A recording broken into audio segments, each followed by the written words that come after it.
Okay, so as I told you last time, there is a lot of intuition that we can build by studying prototype problems in probability theory, and also many problems that we might be interested in can be reduced to studying one of these problems. So we have already seen that one class of problems of these types are problems that involves balls, distribution of balls in boxes, and we'll discuss this problem of birthdays, which can be mapped into a problem of balls and boxes. Then all problems that relate to draws from urns or sampling.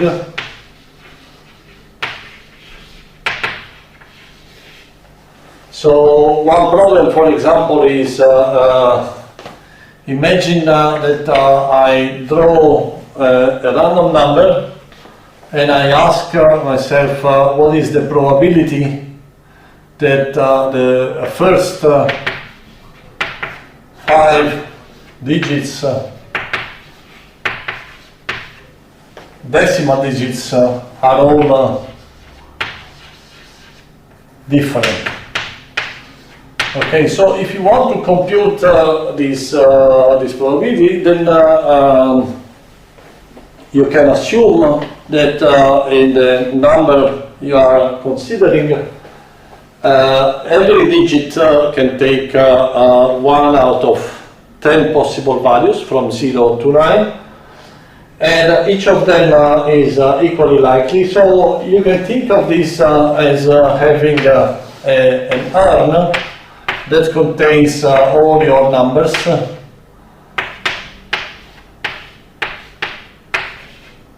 And then you pick one number at random from this pool, and then is your digit, okay? And then if you do 5 draws with the replacement of this from this urn, then and you compute the probability that these 5 draws from this urn, you get all different numbers, then this is the probability, and you compute the probability, and this is exactly the question you are asking for. Okay, so again, this question of course can be addressed by just counting, and the number of all possible sequence of 5 digits that I can draw is 10 to the 5, because this is each digit can be any of the 5 of the 10 numbers, and A, and the number of cases in which you get these the number of ways in which you get these 5 digits is equal to the number of ordered samples. So is equal to 10 times 9 times 8 times 7 times 6. Okay, so this is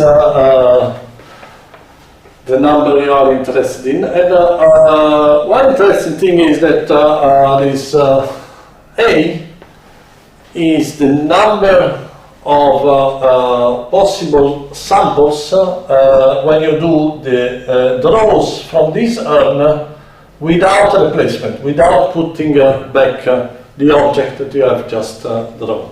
Okay. So there are many exercises which deal with problems of this type, in the feather, so and there is a long discussion about this. So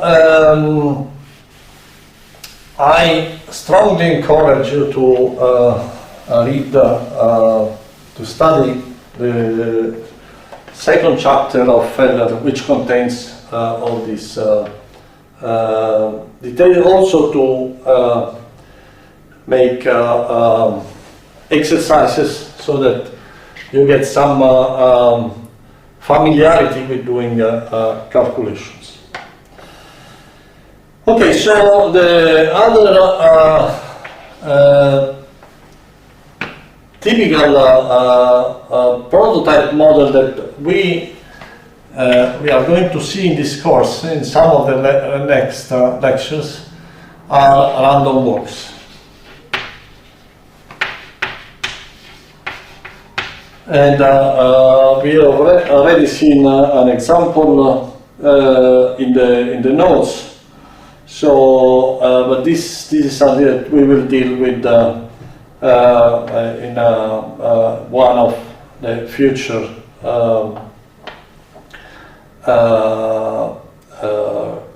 lectures. So one thing that I want to instead discuss a little bit is in problems of balls and boxes, what happens when balls are distinguishable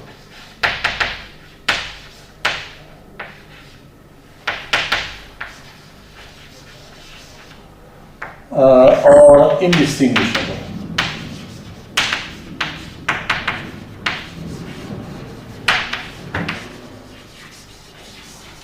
So this is a problem that arises in physics when you count the states of systems of particles,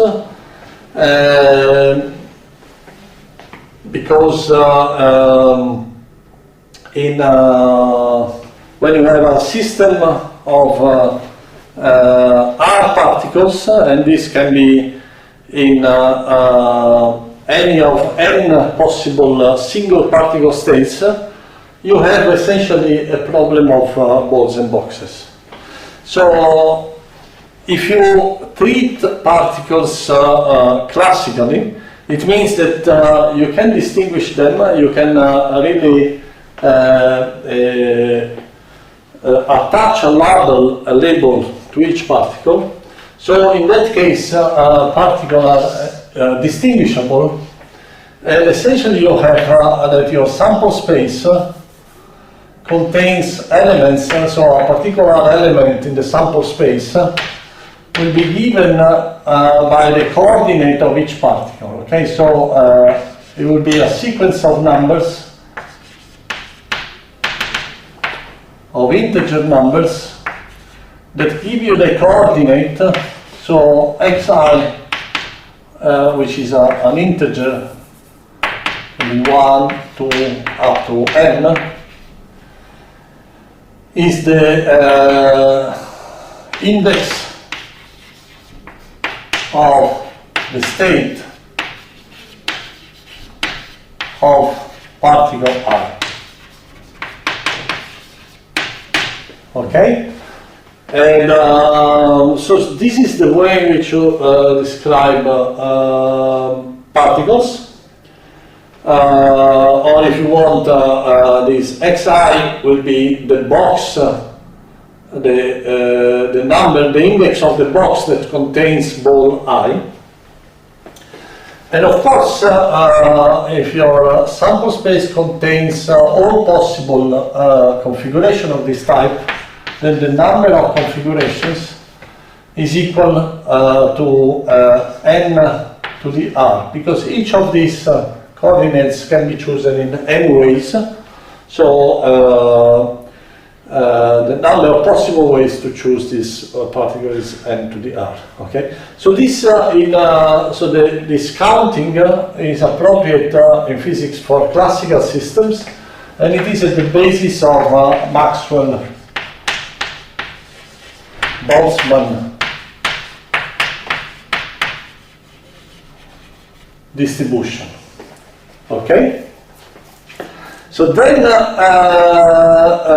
if you instead consider particles as quantum particles, then quantum physics tells you that you cannot distinguish particles. So particles are not, you cannot attach a label to particles, which means that a state of a quantum system cannot be given in terms of the coordinate of the particles, but it can only be specified in terms of the number of particles that occupy each state.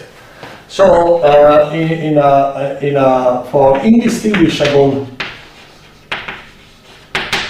particles, a state is given by the occupation numbers of the different states.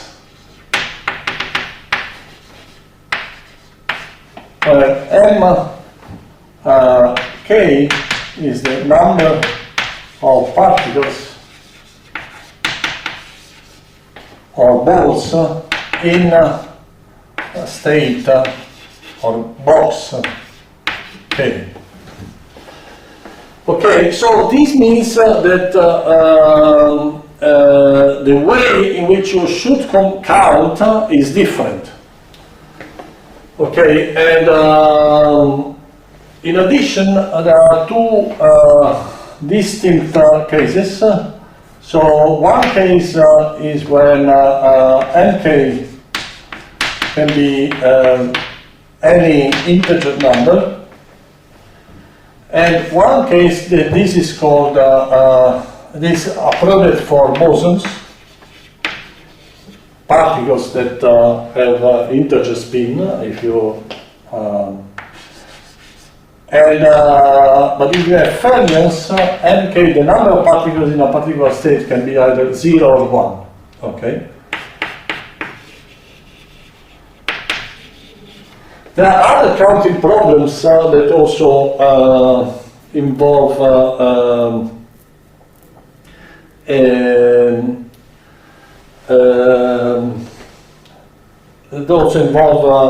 indistinguishable particles. So, for example, if you ask yourself how many, if you have a function of n variables, and you want to ask yourself how many different partial derivatives of order r you have, so you know that this is a case of that maps into problems of indistinguishable balls distributed in n boxes.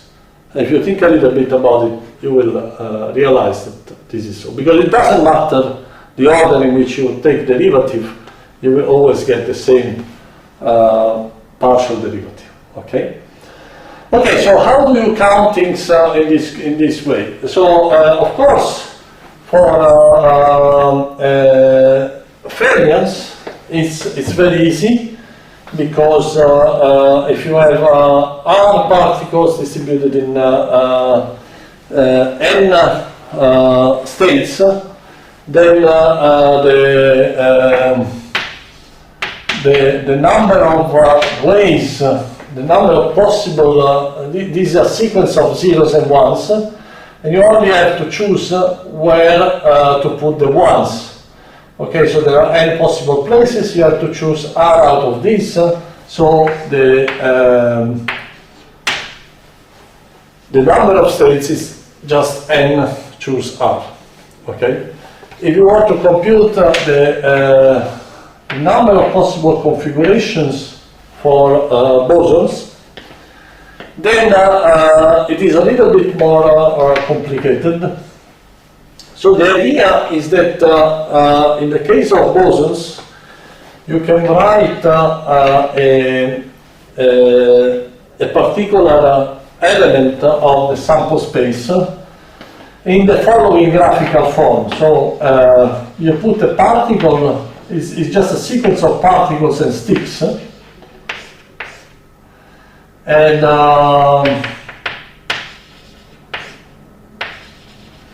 where essentially you start with the first box, so the number of dots that you have is the number of particles that you have, so this will be M1, so M1 will be equal to 2.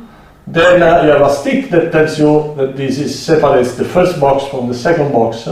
So the number of balls here will tell you that M2 is equal to 1, M3 is equal to 0, etc., etc. Okay, so any configuration of this type is can be represented. There is a one-to-one mapping with this configuration here.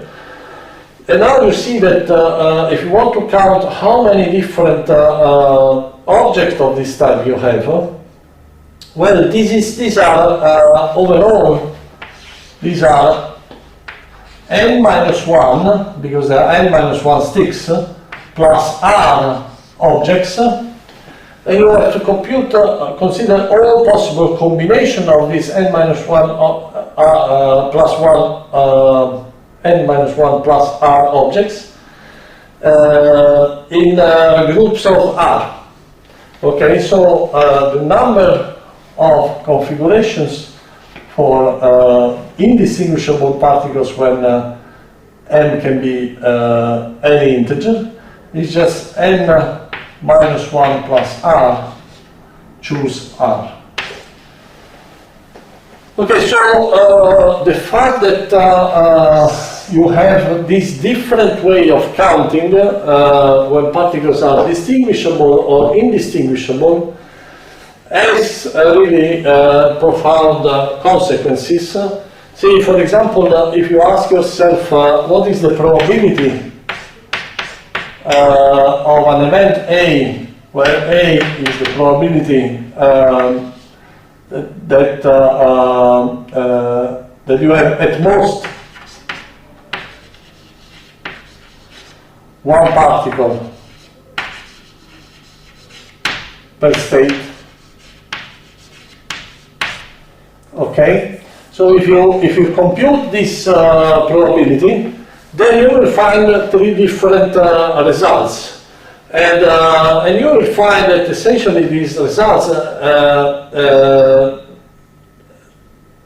can be interpreted as if fermions were repelling each other, and as bosons were instead attracting each other, so they prefer to be in the same state. But of course there is no attraction, because there is no interaction between the particles. It's just that we are using a different way of counting.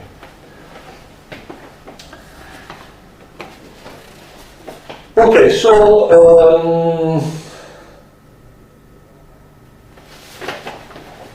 the next thing I want to discuss is another very useful formula that is very useful to compute complicated questions. Okay, so, and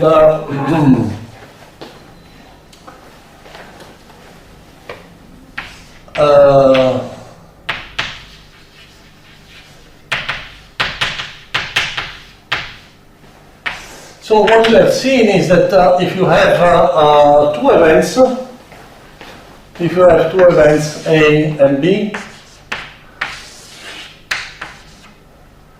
then the probability of the union that either A or B occur is the probability of A plus the probability of B minus the probability of the intersection.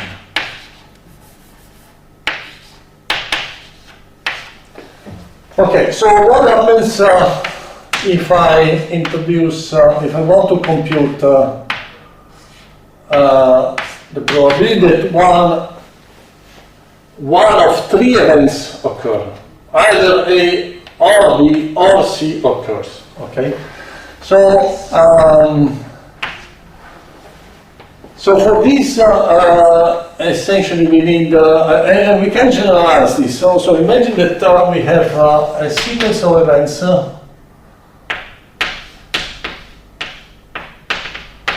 of n events, and then we want to define the event which is the union of this, which is the event that at least one of the events AI occurs. Okay? And now we want to compute what is the probability of that at least one of these events occurs. So you see, this is the generalization of that, and there is a general formula for this, which is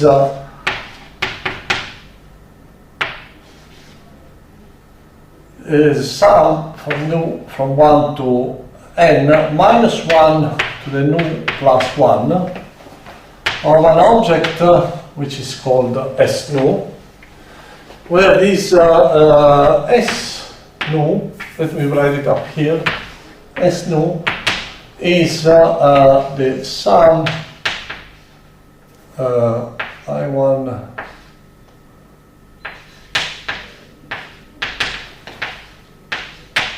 know if the sum of the probabilities that new events occur simultaneously.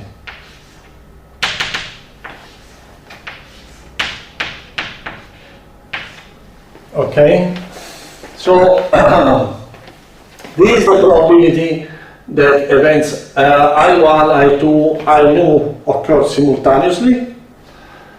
All of them occur, and this is just the sum over all possible ways of choosing this group of new events. Okay, and the probability.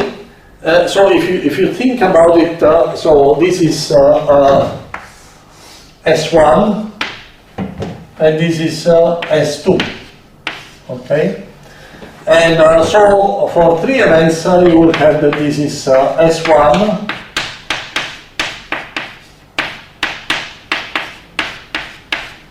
then you have to take subtract, because it is a minus 1 S2, which is P of A intersection B.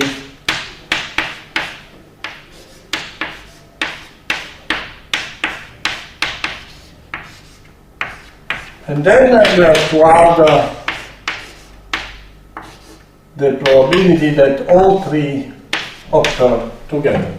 And if you look, what it's saying is that if you want to compute the probability of the union of these 3 events, what you have to do is to count all the events, the probabilities of events that occur once. Then you have to subtract these parts here, but then this region here will not be counted, so you have to add it again. Okay? And actually the way in which you prove this in general is by the same argument of counting. So to take a particular element that belongs to this set. So now we are going to see how many times this event is counted on this side and how many times is counted on this other side. So on this side, so this is just the size of the number of favorable cases divided by omega. So here it is counted once. And in how many cases, so how many times it is counted in this object? So if you have, so if you, for any outcome omega, let's say omega m, which is a function of omega, is the number of events such that omega belongs to this event. So So clearly, when you compute the number, when you compute this probability, you have this to count the number of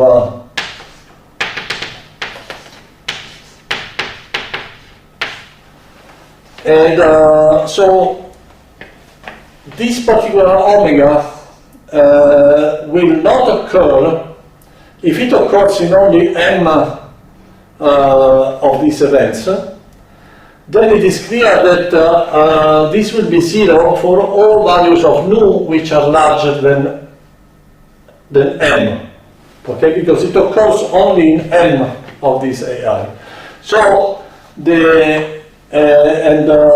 in each of the ones, so this sum here will be limited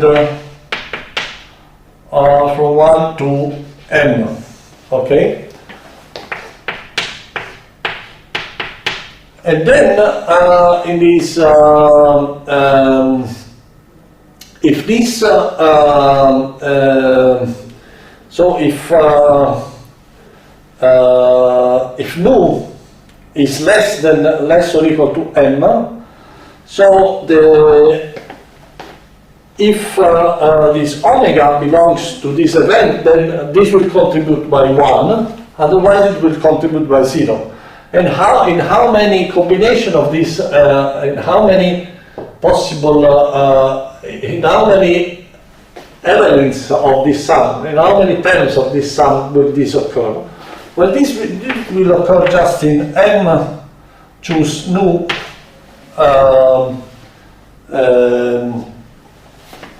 in m choose nu of these terms, okay? So if you look at this equation, this is the binomial expansion apart from the fact that there is a 1 here and there is a plus 1 here. So this is 1 minus the binomial expansion, which is the binomial expansion of 1 minus 1 to the power m. So this is exactly equal to 1. So you see that any element that is belonging to that belongs to this event is counted exactly once on in this sum. Okay. So and this is essentially a generalization of this simple argument that we gave here. Okay, so why is this important? Because it allows us to solve very non-trivial problems. Okay, because yes, understand what is the probability that at least one of these events will occur. It's a complicated problem. Also, you see that you can compute the probability of the event that none of the event will occur, which is the complementary of A, and the probability of A0. So this can also be written as the intersection of the complementaries. Okay, so this means that none of the events AI will occur. So the probability of A0 will be 1 minus this. So it's just I can complete this. I can modify this expression by writing just minus 1 to the nu times S nu. Okay, so let us illustrate the use of this formula for a problem in balls and boxes.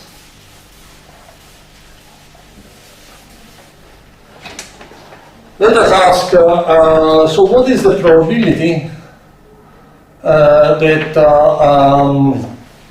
when I distribute R balls in N boxes, no box is empty.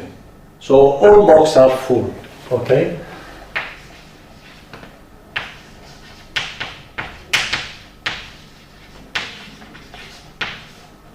Okay, so let me call it P0 of R and N.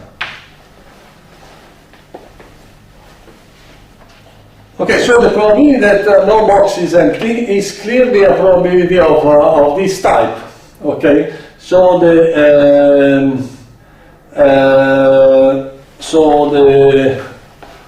probability that a box is empty. So if I say AI is the event that box I is empty, then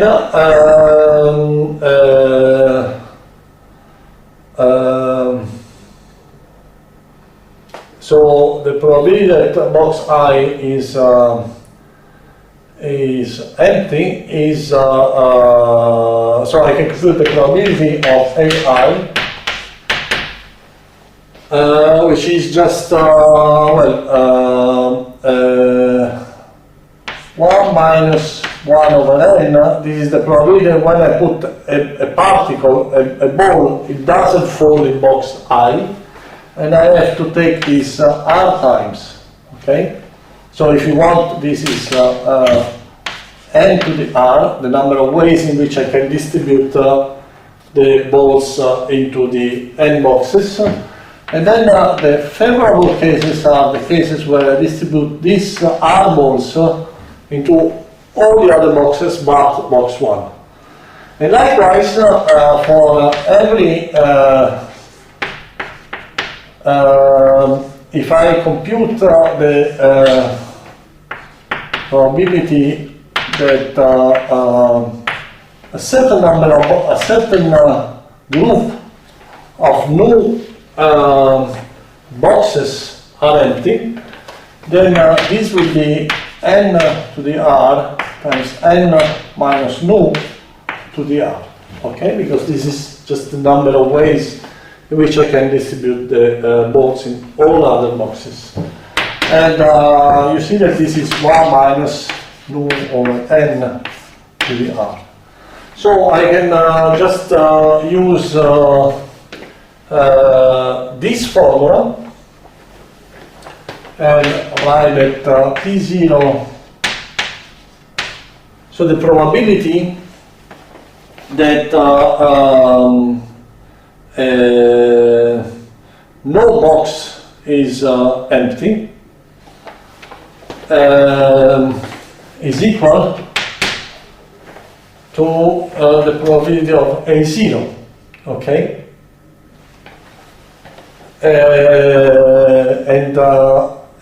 So which is just the sum nu from 0 to n minus 1 to the nu n choose nu times well, n choose nu because when I compute s nu, then this is the same probability, which is this one, times the number of ways in which I can choose this group. So it's just n choose nu, 1 minus nu over n to the power r, okay?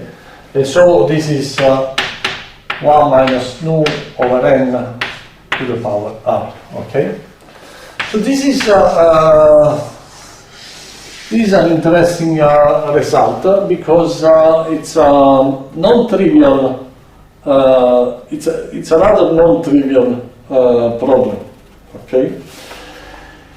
And likewise, if you can ask yourself, what is the probability that exactly m boxes are empty? So for m equal to 0, this is equal to this. But for n not equal to 0, then we can just argue that, so first of all, if n boxes are empty, then there are n choose m ways in which I can choose these boxes. And then I'm left with distributing balls into n boxes. So, of course,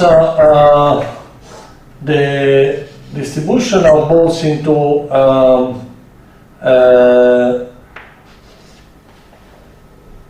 n balls into the r balls into n boxes, the number of favorable cases is this, and I have to put this coefficient, this tells you what is the number of, what is the probability that all the boxes will fall in n minus m of the n boxes. And then I'm left with the problem that when I distribute these r balls into n minus n boxes, none of them should be empty. So this is just the probability that we have just computed of n and n, okay? And so if you call these P, M, R, and N, and you work a little bit, you do a little bit of algebra, then this is n choose m, sum nu from 0 to n, to m actually,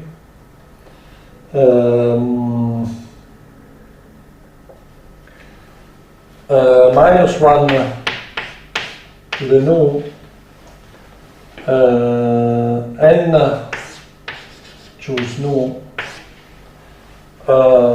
times 1 minus n plus nu to the n to the power r.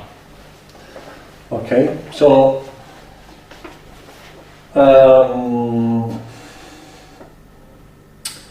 okay, the last thing I want to say is, well, okay, so this is nice, we have an explicit expression, but still this expression is a little bit complicated because it involves a sum. And if n, let's say, imagine that I have a problem of birthdays, so n is 365, and I want to consider a group of, in a small town, and I want to ask myself, what is the probability that every day will be a birthday of someone, okay? So that there is no empty box, means that every day there is someone who has a birthday, okay? So computing this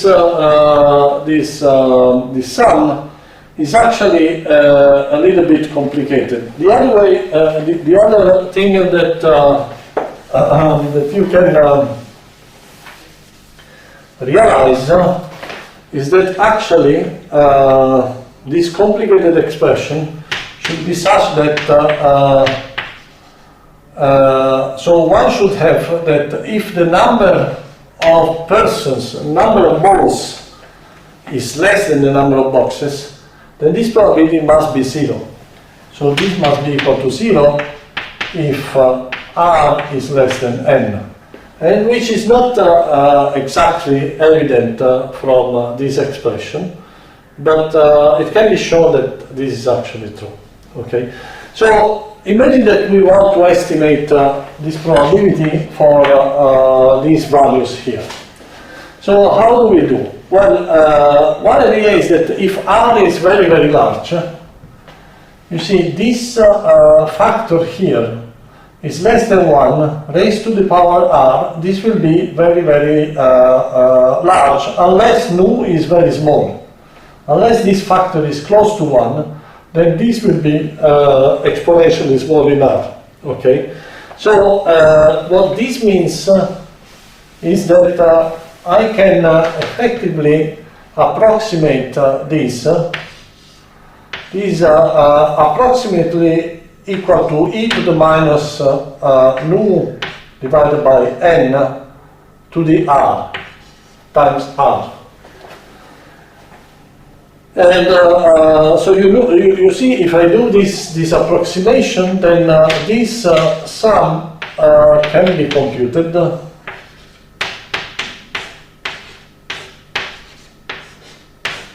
times e to the minus, because it's again the binomial. It's again the binomial theorem. Okay, and it gives me just 1 minus e to the minus r over n to the power n.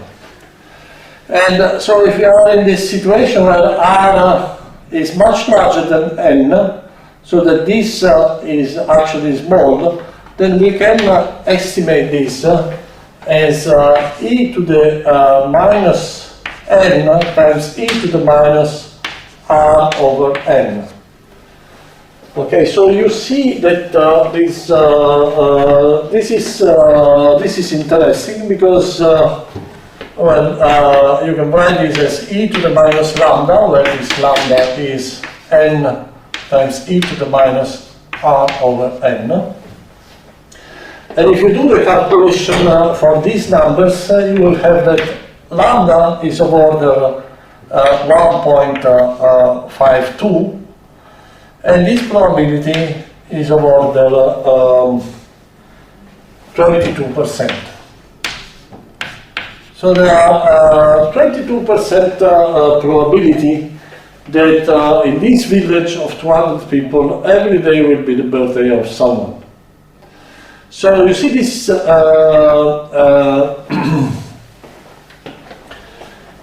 this expression also tells you that the typical number, so the value of r for which this probability is, when n is large, the value of r for which this probability is of order 1 is of order n times n plus log n. Okay, because so if this is of order 1, then you have to have that r should be of order n log n. Okay, so the other interesting fact that you can show is that by the same approximation you can show that this